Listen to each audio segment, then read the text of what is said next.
ए ससुरासुरमणुसिन्धवन्दितं घोदघायिकं ममलं प्रणमामि वर्धमानं तीर्थं धम्मस्य कर्तारं से पुनतीर्थयरे ससौवसिद्धे विशुद्धसद्भावे समनेयनानदंसन चरित तव विर्यायारे ते सव्वे समगं पत्तेगमेव पत्तेगं वन्दामि अवर्तन्ते अरहन्ते मानसे खेत्ते किच्चारहन्ताणं सिद्धाणं तव नमो गणहराणम् अच्छावयवगाणं साहूनं चेदि सव्वेसिं ते विशुद्धदंसन नानपहाणा समं समासेच उवसंपयामि समं जत्तो निवाण संपत्ती. स्वाध्याय कक्ष संपेपर्यंत आपल्या सर्वांना चतुर्विध आहाराचा त्याग असणार आहे. अंतिम शासन नायक 1008 भगवान महावीर स्वामी की जय. द्वादशांग श्रुत देवी की जय. प्रवचन सार ग्रंथ आपण बघतो आहे आणि काल आपण बघितलं की आचार्य स्वयं शुभोपयोगाच्या भूमिकेमध्ये ग्रंथ रचना करत आहे. त्यांच्यासाठी पंचपरमेश्वरी हे परज्ञेय आहे आणि तरी देखील त्यांना शुभोपयोग विद्यमान आहे. परद्रव्याच्या भक्तीचा, अनुरागाचा, ग्रंथलेखनाचा भाव त्यांच्या जीवनात आहे. शुद्धोपयोगाची ध्यास निरंतर त्यांच्या जीवनात विद्यमान आहे आणि अशा तऱ्हेने आचार्यांनी त्या ठिकाणी मी याच्या निवृत्तीचा अभ्यास करतो म्हणजे शुद्धोपयोगामध्ये मी जातो अशा तऱ्हेची भावना व्यक्त केलेली आहे. ही गाथा बघितल्यानंतर आता परद्रव्य काय आहे आणि परद्रव्यापासून मध्यस्थ होण्यासाठी आचार्यांचा काय प्रयत्न आहे. वास्तविकतः त्यांना कोणत्याही तऱ्हेचा 24 प्रकारच्या परिग्रहापैकी 24 परिग्रहाचा त्यांचा जीवनात त्याग आहे. 10 प्रकारचा बाह्य परिग्रह आणि मिथ्यात्व, क्रोधमान, मायालोभ आणि नवनौकशाय यांचा त्यांनी बुद्धिपूर्वक त्याग केलेला आहे. जरी संज्वलनचा उदय आहे आणि संज्वलनच्या उदयामध्ये क्रोधमान, मायालोभादी परिणाम दिसतात आणि होतातही, तरी देखील हे परिणाम सोडण्यायोग्य आहे. ही माझी कमतरता आहे याची जाणीव आचार्यांना आहे आणि म्हणून निरंतर 7व्या गुणस्थाना शुद्धोपयोगाच्या भूमिकेमध्ये जाण्याचा त्यांचा यत्न असणार आहे. आणि याच भूमिकेला आता स्पष्ट करत आहे 160 नंबरच्या गाथेमध्ये. गाथा पहा. नाहं देहो न मनो न चेव वाणी न कारणं तेसिं कत्ता न कार इदा अनुमन्तानेव कत्तीनं. नाहं देहो न मनो न चैव वाणी न कारणं तेसिं कत्ता न कारयिदा अनुमन्तानेव कत्तीनं. हा मी, न अहम देहो, हा देह म्हणजे मी नाही, म्हणजे शरीर मी नाही. न मनो, जे मन आहे, द्रव्य मन आहे, भाव मन आहे, हे मन म्हणजे मी नाही. आणि न चेव वाणी, आणि वाणी देखील मी नाही. न तेसिम कारण, मी त्याचा कारण नाही, कत्ता नाही, कारयिता नाही म्हणजे करविणारा नाही, आणि कत्ती न म्हणता न, मी त्यांना अनुमोदना देखील देणारा नाही. अशा तऱ्हेने या नवकोटीच्या माध्यमातून आचार्यांनी परद्रव्याविषयीचा पूर्णतः संबंध स्वतःमध्ये प्रस्थापित न करता ते पर आहे ही प्रतिज्ञापूर्वक त्यांनी जाणीव जीवनात ठेवलेली आहे. आणि अशा तऱ्हेने परद्रव्यांपासून अत्यंत मध्यस्थ प्रयस्थ भूमिका जसा शेजारी असतो त्याप्रमाणे शरीराला हा शेजारी मानत आहे. वाणीला, जरी वाणीचा बोलण्याचा विकल्प जीवाचा आहे, विकल्प जीव करू शकतो, पण वाणीचा करता जीव होऊ शकत नाही. वाणी परद्रव्य आहे, जड आहे, अचेतन आहे. मन द्रव्य मन जे अष्टकमल दल आकाराचं मनोवर्गणेपासून रचित आहे, याला देखील विचाराचं सामर्थ्य प्रदान करणारं किंवा विचार निर्माण करण्यासाठी सहाय्यकारी बनणारं असं हे द्रव्य मन, याला देखील आचार्यांनी स्वतःपासून अत्यंत विविक्त जाणलं, कारण ते पुद्गल रचित आहे आणि जे जे पौद्गलिक आहे त्याचा आणि जीवाचा अत्यंत अभाव आहे. त्यामुळे हे परद्रव्य जीवाचं असत नाही. म्हणून टीका पहा, शरीर वचन आणि मन यांना मी परद्रव्य रूपाने स्वीकारतो. म्हणजे हे परद्रव्य आहे ही मी घट्ट मान्यता जीवनात केलेली आहे. म्हणून त्यामध्ये माझा कोणताही पक्षपात नाही. पक्षपात नाही याचा अर्थ ते चांगलं आहे, त्याला स्थिर ठेवलं पाहिजे, ते मला उपकारक आहे, त्यांच्या माध्यमातून माझा काहीतरी साध्य सिद्ध होणार आहे किंवा मी त्यांच्यासाठी काहीतरी करू शकणार आहे, अशा प्रकारची भावना म्हणजे पक्षपाताची भावना आहे. कुठल्या तरी एका पारड्याकडे झुकणं याचं नाव असतं पक्षपात. जेव्हा आत्मा शरीराकडे झुकतो किंवा तो मांडतो की मी शरीराला परिणाम होऊ शकतो, त्यावेळेला शरीराचा पक्षपात त्याच्या जीवनात आहे. आणि जेव्हा त्रयस्थ वृत्तीने तो जाणतो की हा आणि मी म्हणजे परद्रव्य म्हणजे शरीर आणि आत्मा यांच्यामध्ये यत्किंचित देखील कोणताही संबंध नाही, हा परद्रव्याचा पक्षपात त्याच्या जीवनातून पूर्णतः विराम पावलेला आहे. आणि म्हणून कोणताही पक्षपात आता त्याच्या जीवनात नाही आणि मी सर्वत्र अत्यंत मध्यस्थ होतो. कुंदकुंद आचार्य आणि अमृतचंद्र आचार्यांसारखे महान आचार्य जेव्हा आम्हाला शिक्षा देतात की हे शरीर जे आहे हे परद्रव्य आहे, तू वाणीचा करता बनू शकत नाही, तू शरीराचा करता बनू शकत नाही, तुला कितीही वाटत असलं शरीर आणि शेवटपर्यंत आपली योग्यतेने साथ द्यावी तरी देखील शरीराचं जे भवितव्य आहे तशा प्रकारची क्रिया शरीरामध्ये घडल्याशिवाय राहणार नाही. हे सगळं जे डिपार्टमेंट आहे हे पुद्गलाचं आहे आणि याच्यामध्ये आत्म्याच्या कर्तृत्वाचा अभाव पूर्णतः विद्यमान आहे. ही गोष्ट आचार्य या ठिकाणी स्पष्ट करतात. पहिल्यांदा सांगतात, 6 तऱ्हेने या ठिकाणी बोल रचून आचार्यांनी ही भेदविज्ञानाची प्रक्रिया दृढ रीतीने आमच्या जीवनात स्थापन केलेली आहे. पहिल्या भूमिकेत सांगतात, निश्चयाने शरीर मन वचनाच्या स्वरूपाला आधारभूत अचेतन द्रव्य म्हणजे मी नव्हे. याचा जो आधार आहे, स्वरूप अस्तित्व त्यांचं आहे, ते स्वरूप अस्तित्व पृथक आहे. ते ज्यापासून बनलेलं आहे त्याचा आधार हे पौद्गलिक द्रव्य आहे.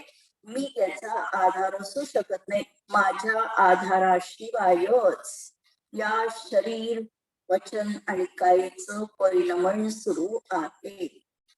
मी अहंकार करतो की मी शरीराला चांगल्या स्थितीत ठेवू शकतो, मी त्याला खाऊ पिऊ घालतो म्हणून ते मला साथ देईल, हा माझा मिथ्या अभिप्राय जीवनात आहे. निदान क्रियेतून जरी सुटलं नाही तरी अभिप्रायामध्ये ही गोष्ट आमच्या अत्यंत कसायला हवी की हे परद्रव्य आहे आणि या परद्रव्यामध्ये मी काहीही बिघाड किंवा सुधार करू शकत नाही, याचा मी आधार बनवू शकत नाही.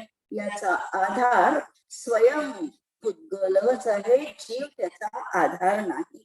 म्हणून पहिल्यांदा तर सांगितलं की निश्चयाने शरीर मन वचनाच्या स्वरूपाला आधारभूत अचेतन द्रव्य, याच्या स्वरूपाला आधारभूत कोणतं द्रव्य आहे, कशापासून हे निर्माण झालेलं आहे, याचं अचेतन द्रव्य म्हणजे पुद्गल द्रव्य हे त्याचा आधार आहे. आणि असा आधारभूत असणार अचेतन द्रव्य म्हणजे मी नाही, आत्मा नाही. मी त्याच्या स्वरूपाचा आधार न होताही म्हणजे पुद्गलाच्या या मन वचन कायचा मी आधार होतच नाही, होऊ शकत नाही. एवढी अत्यंत विविक्त भूमिका आचार्यांची शरीराविषयी आहे. आणि म्हणून असं न होताही ते आपापल्या स्वरूपाला धारण करतात. हे जे देह मला मिळालेला आहे, या देहामध्ये आत्म्याचं काहीही नाही, हे पौद्गलिक आहे, याचा आधार जीव असू शकत नाही. निमित्त नैमित्तिक संबंधाने वेगळं कथन येईल, परंतु या वेळेला निश्चय आम्ही बघतोय आणि निश्चयाने बघत असताना कसं ना की याचा मी आधार नाही, आधाराधेय संबंध हा देखील एका द्रव्यातच असू शकतो, एका द्रव्याच्या पर्यायीचा आणि द्रव्याचा आधाराधेय संबंध असू शकतो. माझा आणि पुद्गलाचा आधार आधेय संबंध पण नाही.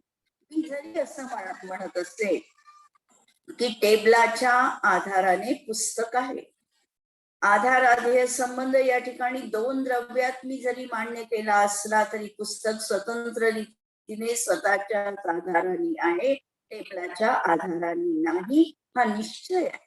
निमित्त नैमित्तिक संबंधाने दोन द्रव्यांमध्ये असा आधाराधेय संबंध दर्शविला जातो, पण तो शेवटी व्यवहार आहे आणि निश्चयाचं कथन असं एकमेकांच्या आधाराशिवाय स्वतंत्र रीतीने त्या ठिकाणी विद्यमान आहे.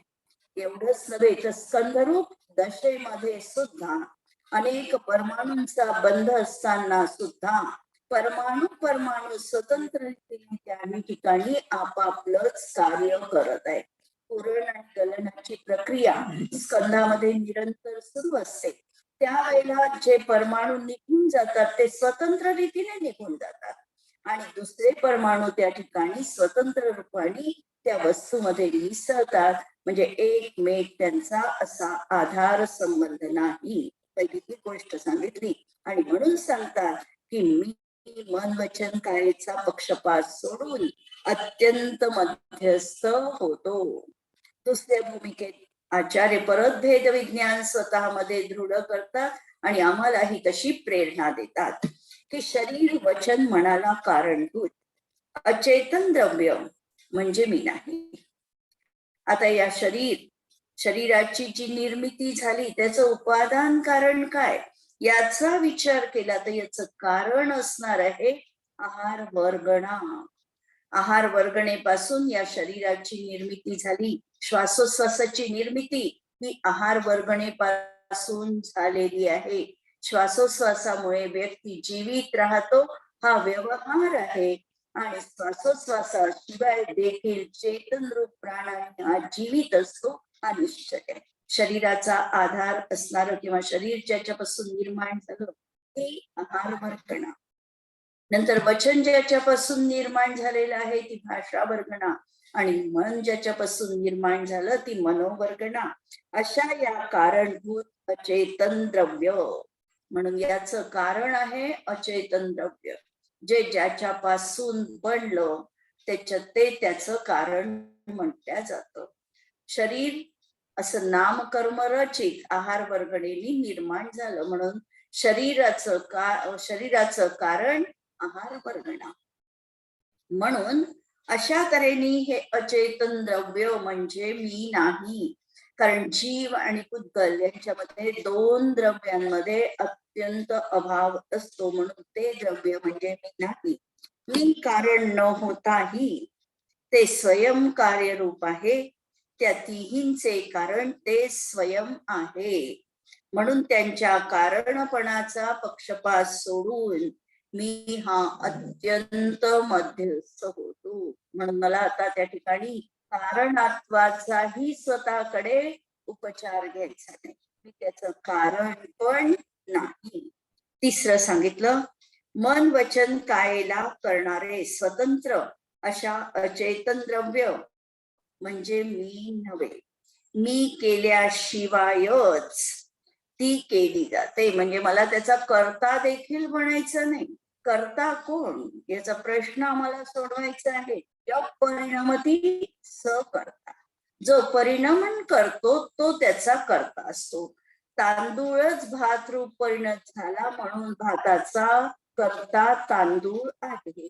माती घटरूप परिणत झाली म्हणून घटाचा कर्ता माती आहे. आम्ही व्यवहाराने कुंभकाराला घटाचा कर्ता म्हणतो, सुवर्णकाराला दागिन्याचा कर्ता म्हणतो. पण हा आमचा व्यवहार आहे. वास्तविक दागिन्याचा कर्ता, बांगडीचा कर्ता कोण, हा प्रश्न निश्चयाने जर सोडवायचा असेल तर बांगडीचा कर्ता सुवर्ण द्रव्य हे आहे. त्याप्रमाणे इथे मन वचन कायेला जे निर्माण केलेलं आहे त्याचा कर्ता कोण, तर ज्यांनी ते कार्य संपन्न केलं तो त्याचा कर्ता. जर ते जडापासून निर्मात आहे तर जड द्रव्य त्याचा कर्ता असणार आहे. म्हणून मी केल्याशिवायही ते कार्य घडणार आहे. म्हणून अशा तऱ्हेने कार्य करण्यास पुद्गल स्वतंत्र आहे, म्हणून तोच त्याचा कर्ता असणार आहे. म्हणून त्यांच्या कर्तापणेचा पक्षपात सोडून मी मध्यस्थ होतो. चौथ्या भूमिकेमध्ये सांगितलं, निरंतर भेद विज्ञानाची भूमिका प्रखर जीवनात आचार्य स्वयं करत आहे आणि दुसऱ्यांना देखील करण्यामध्ये निमित्त करत आहे. तर अशा तऱ्हेने चौथ्या भूमिकेत सांगितलं, मन वचन कायेला करणाऱ्या स्वतंत्र अशा अचेतन द्रव्याचा मी प्रयोजक करविताही नाही. मी करता नाही, करविणारा नाही. मी दुसऱ्यांकडून करून एखादं कार्याची सुपारी देते, दुसऱ्यांकडून ते कार्य करवून घेते. त्याप्रमाणे जीव त्याचा करविता देखील नाही. करता करविता हा पुद्गल द्रव्य असणार आहे. म्हणून मी कारक प्रयोजक झाल्याशिवायही म्हणजे त्यांचा करविता न होता देखील ती केली जातात. म्हणून कारक प्रयोजकत्वाचा पक्षपात सोडून मी अत्यंत मध्यस्थ होतो. पाचव्या भूमिकेत सांगतात, मन वचन कायेला करणाऱ्या स्वतंत्र अशा अचेतन द्रव्याचा अनुमोदकपणा देखील मी नाही. मी दुसऱ्या याच्यामध्ये अनुमोदना देखील देत नाही, किंवा हे असं कर अशा, किंवा यांनी म्हणजे मी अनुमोदना दिली आणि म्हणून ते कार्य झालं, अशा प्रकारे अनुमोदनाचा देखील मी करता बनत नाही. कारण माझ्या अनुमोदन शिवाय देखील शरीरादी परद्रव्यांचा जो काही नित्य व्यापार आहे तो सुरूच असणार आहे. त्याच्यामध्ये जी काही त्याची स्वतंत्र परिणती असणार आहे ती माझ्या अनुमोदनाशिवाय सुद्धा स्वतंत्र रीतीने सुरू असणार आहे आणि म्हणून मी त्याचा अनुमोदक देखील असणार नाही.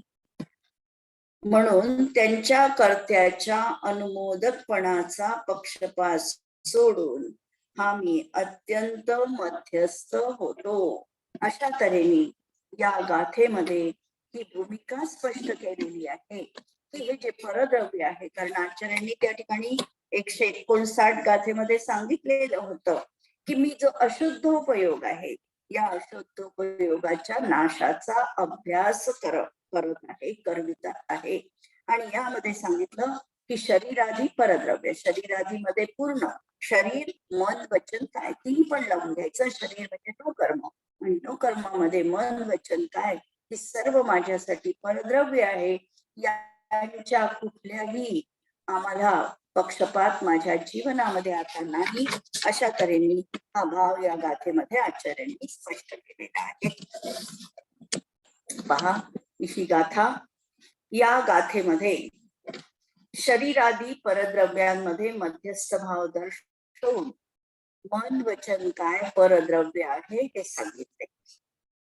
मी न देह आहे, वचन आहे, मन आहे.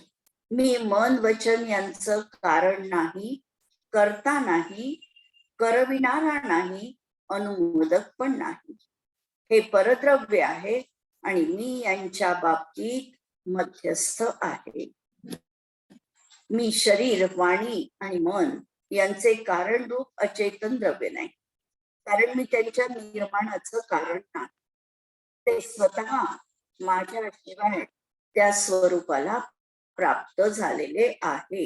आहार वर्गणा ग्रहण केली याच्यामध्ये जरी जीवाचं नामकर्माचं उदयाचं निमित्त कारण असलं तरी देखील जी काही आहार वर्गणा त्यांनी ग्रहण केलेली आहे ती स्वतंत्र रूपाने त्यांनी ग्रहण केलेली आहे.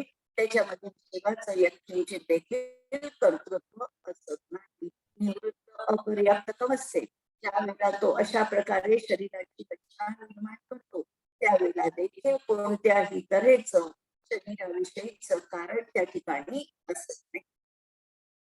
मी शरीर वाणी आणि मन यांच्या कारकरूप अचेतन द्रव्याचा प्रयोजक करविणारा देखील नाही आणि मनोमोदक देखील नाही. ही गोष्ट आचार्य स्पष्ट करतात. वृंदावन कवी या संबंधात म्हणतात तन मन वचन त्रिजोग है पुद्गल द्रव्य स्वरूप ऐसे दयानिधन वर दरसाई जिनबू. अशा प्रकारचं कथन दयानिधन दयेचा सागर असणाऱ्या अशा जिनेंद्र भगवंतांनी आम्हाला सांगितलेले आहे. सोमह पुद्गल दरवके परमाणु तासो खंड को पिंड है यो निहचे पुरा. जे काही शरीर रचना झालेली आहे भौगोलिक पिंडापासून झालेली आहे. हा स्कंध बनलेला आहे आहार वर्गणा आहे आणि त्यापासून या शरीराची निर्मिती झालेली आहे. म्हणून या गाथेचा प्रयोग जर आम्हाला जीवनात करायचा असेल तर कोणत्याही परद्रव्यामध्ये आत्म्याच्या कोणताही तऱ्हेने कारक संबंध नाही. षटकारक आम्हाला माहिती आहे षटकारक संबंध नाही आणि मन वचन काय कृतकारित अनुमोदना कृतकारित अनुमोदना असा देखील या शरीर वचन संबंध आत्म्याचा नाही. ही गोष्ट त्या ठिकाणी नक्की आम्हाला निर्धारित करायची आहे. आणि परद्रव्यांमध्ये राग द्वेष न करता शरीराविषयीची अत्यंत उदासीनता शरीर सुरक्षित राहावं अशा प्रकारे जरी आम्ही प्रयत्न करत असतो तरी देखील शरीर सुस्थितीत राहणं माझ्या हातात नाही. शरीराची जशी निर्धारित अवस्था असेल तशी होणार आहे. शरीर मला कथनचे संयम मार्गामध्ये उपकारी असू शकतं आणि म्हणून ते सुस्थित राहणं पाहिजे ही भावना या भूमिकेत करणं गैर आहे असंही नाही. पण ही मुनींची अवस्था आहे आणि मुनींच्या अवस्थेमध्ये ते शरीराविषयीचा देखील सुस्थितीत राहिलं पाहिजे हे टिकलं पाहिजे. त्याच्या माध्यमातून संयम आराधना झाली पाहिजे. हा भाव देखील मुनींच्या जीवनामध्ये असत नाही. अशा तऱ्हेने ते अत्यंत मध्यस्थ भाव जीवनात ठेवतात आणि त्यांचंच अनुशीलन आमच्या जीवनामध्ये आम्हाला करायचं आहे. तर हा प्रयोग या गाथेच्या अनुषंगाने जीवनात आम्ही अंगीकार करू शकतो. यानंतर येणार आहे 162 नंबरची गाथा. या गाथेमध्ये आत्म्याचा परद्रव्याचा आणि परद्रव्याच्या कर्तृत्वाचा अभाव सिद्ध करतात की आत्मा परद्रव्याचा कर्ता बनू शकत नाही. कर्ता कर्म संबंध कुठे असेल तर एक द्रव्याशीच कर्ता कर्म संबंध असू शकतो. दोन द्रव्यांमध्ये कधीही कोणत्याही परिस्थितीत कर्ता कर्म संबंध असू शकत नाही. दोन द्रव्यांमध्ये दोन पर्यायीमध्ये वर्तमानकालीन दोन पर्यायीमध्ये असला तर निमित्त नैमित्तिक संबंध असू शकतो आणि निमित्त नैमित्तिक संबंध हा तात्कालिक असतो आणि कर्ता कर्म संबंध मात्र एक द्रव्याशीच असतो. म्हणून आत्म्याचा परद्रव्यांमध्ये आणि परद्रव्याच्या कर्तृत्वाचा अभाव सिद्ध करतात. गाथा 162 नंबरची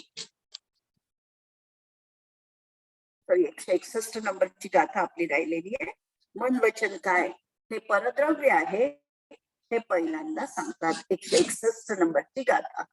देहोय मनोवाणी पोगल दौव पगती पोगल दौवम हि पुनो पिंडो परमाणु दौवाणम. देहोय मनोवाणी पोगल दौव पगत निर्दिष्टा पोगल दौवम हि पुनो पिंडो परमाणु दौवाणम. मन वचन काय हे परद्रव्य आहे याचा पहिल्यांदा निर्णय जीवनात व्हायला हवा. कारण अनादिकालाचा संस्कार हा आहे की हे माझं आहे, शरीर माझं आहे. मी बोलतो, मी विचार करतो, मी चांगलं वागू शकतो, मी चांगलं लिहू शकतो. अशा तऱ्हेने ह्या परद्रव्यांमध्ये आमचा आत्मत्व भाव असतो, ममत्व भाव असतो. एवढंच नव्हे तर ते मी आहे अशी भावना असते. या ठिकाणी पहिल्यांदा तर या 3 पासून आम्हाला वेगळेपण बघायचं आहे.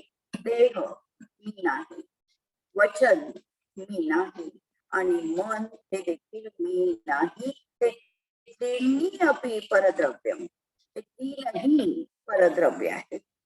देह, मन आणि वाणी उद्गल द्रव्यात्मक आहे असे जिनेंद्र भगवंतांनी सांगितलेलं आहे. लिद्दिठा जिनेंद्र भगवान यासाठी शब्द आला नाही, पण असा आचार्यांचा, असा सर्वज्ञ भगवंतांचा निर्देश आहे, कथन आहे की पुनः पुद्गल द्रव्यम, हे सर्व पुद्गल द्रव्य आहे आणि परमाणु द्रव्याणम पिंडम, आणि परमाणु द्रव्यांचा पिंड स्वरूप आहे, स्कंध स्वरूप आहे.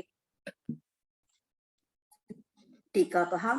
शरीर, वचन आणि मन हे तिन्ही पुद्गल द्रव्य स्वरूप असल्यामुळे परद्रव्य आहे. म्हणजे परद्रव्य का, आमच्यापासून ते वेगळं का, याचा निर्णय जेव्हा आम्हाला करायचा आहे तर लक्षणाच्या माध्यमातून आम्ही आमचं द्रव्य आणि परद्रव्य यामध्ये भेदविज्ञान करू शकतो. पुद्गलाचं लक्षण अचेतनपणा, पुद्गलाचं लक्षण स्पर्श रस गंध वर्णपणा. अशा तऱ्हेने या लक्षणाच्या माध्यमातून आत्म्याचं लक्षण चैतन्य उपयोग, या लक्षणाने आत्म्याचं स्वरूप आम्हाला जाणायचंय. शरीर आणि आत्मा, शरीरात आत्मा विद्यमान आहे संसार अवस्थेत. एकत्रीकरण, एक क्षेत्रावगाह म्हणा किंवा परस्पर अवगाह म्हणा, असा संबंध शरीर आणि आत्म्याचा दिसत आहे. पण दोन जर आम्हाला एक दिसत आहे तर आम्ही याच्यामध्ये वेगळेपण का मानायचं हा प्रश्न आहे. याच्या लक्षणावरून याचं पार्थक्य जाणायचं आहे. हे जे मला दिसत आहे पुद्गलाची रचना आहे, कारण पुद्गलामध्ये स्पर्श रसगंध वर्ण गुण आहे, आत्म्यात स्पर्श रसगंध वर्ण गुणच नाही. आणि म्हणून आत्म्याला चैतन्य गुणाने आम्हाला वेगळं बघायचं आहे आणि पुद्गलाला मूर्तिकपणाने आम्हाला वेगळं बघायचं आहे. आणि अशा तऱ्हेने पहिल्यांदा निर्णय करायचा आहे की हे जे शरीर आहे ते पौद्गलिक. शरीराचा तर निर्णय झाला, पण जी आमची वाचा आहे, वाणी आहे, ही कोण, हा प्रश्न आल्यानंतर इथेही शब्द आम्ही कसे आहे, तर शब्दाला देखील स्पर्श रस गंध वर्ण हे गुण आहे. आम्हाला पटतं का? खोटं बोलणाऱ्याचे शब्द असं म्हणतात की त्याचा वर्ण काळा असतो. सत्य बोलणारी जी वाणी, सत्यवचन जे आहे, ही धवल वर्णामध्ये असते. आणि हे आज सिद्ध केल्या गेले आहे विज्ञानाच्या माध्यमातून. जर वाणीमध्ये म्हणजे शब्दांमध्ये स्पर्श सगंध वर्ण हे गुण आहे तर वाणी निश्चितपणे पौद्गलिक आहे. कारण आत्म्यामध्ये तर स्पर्श रसगंध वर्ण हे गुण नाही, आणि म्हणून ही निश्चितपणे वाणी पौद्गलिक आहे, हे आम्ही सिद्ध करू शकतो. नंतर वाणी जेव्हा मृदू असते तेव्हा ते शब्द देखील कसे असतात, तर त्याच्यामध्ये जो स्पर्श गुण असतो, शब्दामध्ये देखील स्पर्श गुण जो आहे हा स्निग्ध गुण असतो, मृदू गुण असतो. किंवा जेव्हा कर्कशा परुषा अशा तऱ्हेची वाणी उच्चारली जाते त्यावेळेला त्या वाणीमध्ये कर्कश, कठीण स्पर्श असे गुणधर्म असतात. त्याचा गंध हा दुर्गंध देखील असू शकतो. त्याचा रूप हे वेगळं किंवा विचित्र असं रूप त्याचं असू शकतं या वाणीला. म्हणून स्पर्श रस गंध वर्ण ते वाणीमध्ये देखील, शब्दामध्ये देखील ते गुणधर्म आहे. आणि जे मन, आमचं द्रव्य मन, जे आम्हाला सापडत नाही किंवा दिसत नाही पण आम्हाला अनुमानाने जाणता येतं, हे द्रव्य मन देखील अत्यंत सूक्ष्म अशा मनोवर्गणेने रचित आहे. फक्त आम्हाला ते आमच्या ज्ञानाने जाणता येत नाही, मतिश्रुत ज्ञानाने जाणता येत नाही, पण अवधी ज्ञान मनपर्याय ज्ञानाचा ते विषय बनू शकतो. आणि म्हणून मन देखील पौद्गलिक संरचना आहे. म्हणून या तिन्हीला पुद्गल स्वरूप जाणून परद्रव्य आहे. ते पुद्गल द्रव्याच्या स्वलक्षणभूत स्वरूप अस्तित्वाने निश्चित असल्यामुळे पुद्गल द्रव्यच आहे. आणि याला पृथक करण्याचं आमच्याजवळ साधन दिलेलं आहे. जसे दोन द्रव्य जर एकत्रित झाले असतील तर एकत्रीकरणाला पृथक्करणाच्या माध्यमातून वेगळेपणा देखील करता येतो. चांदी आणि सोनं जर एक झालं असेल तर सोना त्यांच्या लक्षणाच्या आधारावर सोनं आणि चांदी पृथक करू शकतो, कारण त्यांना ती प्रक्रिया अवगत आहे. त्याप्रमाणे आचार्यांना देखील हे या दोन द्रव्यांमध्ये स्वरूप अस्तित्वाच्या द्वारा भेद विज्ञानाच्या प्रखर शैली त्या शरीराला आणि आत्म्याला वेगळं करण्याची प्रक्रिया त्यांना ज्ञात आहे. आणि अशी ही त्यांनी निश्चित केलेली असल्यामुळे यांना पुद्गल द्रव्य समजायचं आणि मानायचं आहे.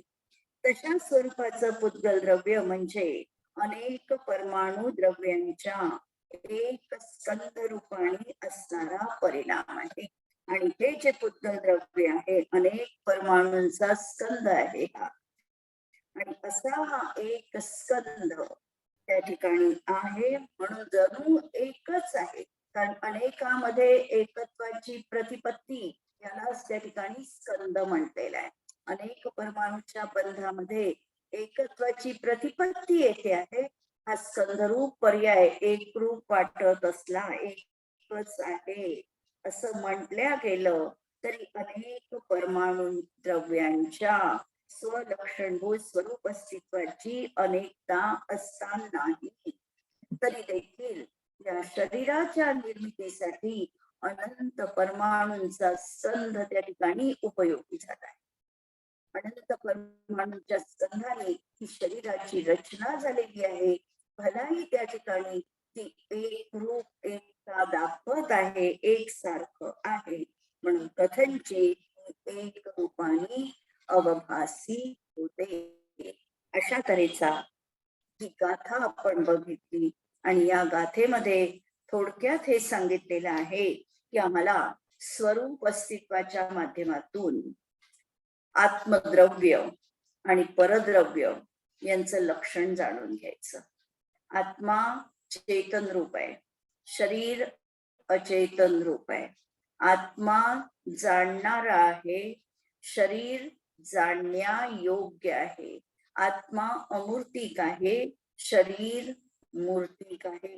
या सगळ्या कसोटींच्या माध्यमातून जेव्हा आम्ही निर्णय केला की हे परद्रव्य आहे, परद्रव्य आहे एकदा स्वीकार केलं अंतरंगापासून की परद्रव्यामध्ये परद्रव्यासारखा व्यवहार करायचा. एकदाच का हा मला साथ न देणारा आहे, हा माझा मित्र असू शकत नाही, अशा तऱ्हेचा भाव जर झाला तर शत्रुत्वाचा व्यवहार न करताही मध्यस्थपणाने आम्ही जीवनात राहू शकतो.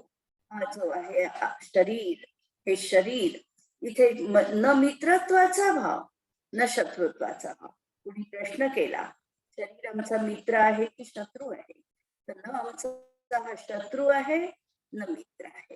हे परद्रव्य आहे आणि परद्रव्याला केवळ परद्रव्य रूपाने जाणणं हे आमचं कर्तव्य आहे. आमच्याशी त्याचा तात्पुरता तात्कालिक संबंध आहे आणि त्या संबंधाचा उपयोग करून आम्हाला संयमाच्या मार्गावर जर त्याची काही मदत झाली तर ती आम्हाला अपेक्षितही आहे. पण तिथे न शत्रुत्वाचा भाव न मित्रत्वाचा, न हे उपकारक आहे न अनुपकारक आहे, त्याचं परिणमन त्याच्या रूपाने सतत सुरू आहे. हा अभिप्राय जीवनामध्ये आम्हाला जपायचा आहे. आणि अशा तऱ्हेने या परमाणूमध्ये एकत्व अनंत परमाणूंचा संध मिळवून एकत्व प्रतिभासित होत असलं तरी यामध्ये परमाणू परमाणू स्वतंत्र आहे. प्रत्येक परमाणू हा स्वतंत्र आहे. शरीरामध्ये देखील शरीर आहे, शरीरामध्ये मधला एक अवयव आमचा नादुरुस्त होतो, दुसरा अवयव योग्य तऱ्हेने कार्य करतो का असं. तर प्रत्येक परमाणू परमाणू हा स्वतंत्र रीतीने कार्य करतो आहे आणि म्हणून एकता तिथे थोडीफार प्रतिभासित होते आहे, परंतु तरी देखील प्रत्येकाचं स्वतंत्र अस्तित्व आम्हाला मान्य करायचं आहे. आणि या परद्रव्यांपासून जीवनामध्ये वारंवार आम्हाला हा भेद विज्ञानाचा अभ्यास करायचा आहे की शरीर म्हणजे मी नाही, वाणी म्हणजे मी नाही, मन म्हणजे मी नाही. या प्रयोगामध्ये आम्हाला सतत सतत डुबून घ्यायचं आहे की जेणेकरून हे मी नाही हे समजल्यामुळे मी चैतन्य रूप आत्माच आहे ही प्रतीती आम्हाला अत्यंत सुलभ रीतीने आम्ही करू शकू. आज आपण या ठिकाणी थांबतो आहे आणि उद्याच्या ह्याच्यात आपण पुढची गाथा बघू. जिनवाणी के ते सोचे लोकानो, सोचिनवाणी मस्तक नमो सदा देत नमो हरिहंताणं नमो सिद्धा